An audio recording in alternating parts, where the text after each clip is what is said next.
चोरी करी नेइथिबा हनुमान मंदिरर रूप अलंकार को फेराई देला चोर। चोरर अनिष्ट पाई पूजक हनुमान को पाखरे चाउल पकाइबा और दीप लगाइबा घटना अंचल रे प्रचार हेबा परी हनुमान को डर रे अलंकार फेराई देछि चोर। गत 25 तारिख रे बोरीगुमा पूजारीपुट हनुमान मंदिरर अलंकार चोरी हो जाइतिला।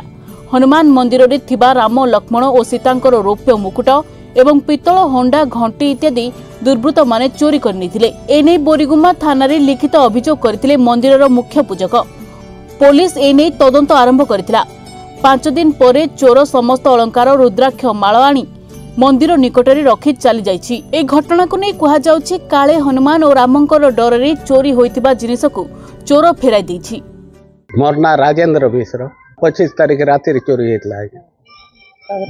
तापरे एफआईआर थाना रे दिया हैला। थाना को तो जाइथिलु ए रूपार मकुट 3टा आउ सेठरू रुद्राक्ष माळ थाली 3टा तेचकी गोटे।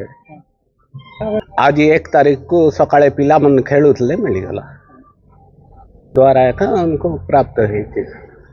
रूपा मकुट मिलला रुद्राक्ष माळ मिलला और डरी करे जानी करे मैं दीप भी लगई आज।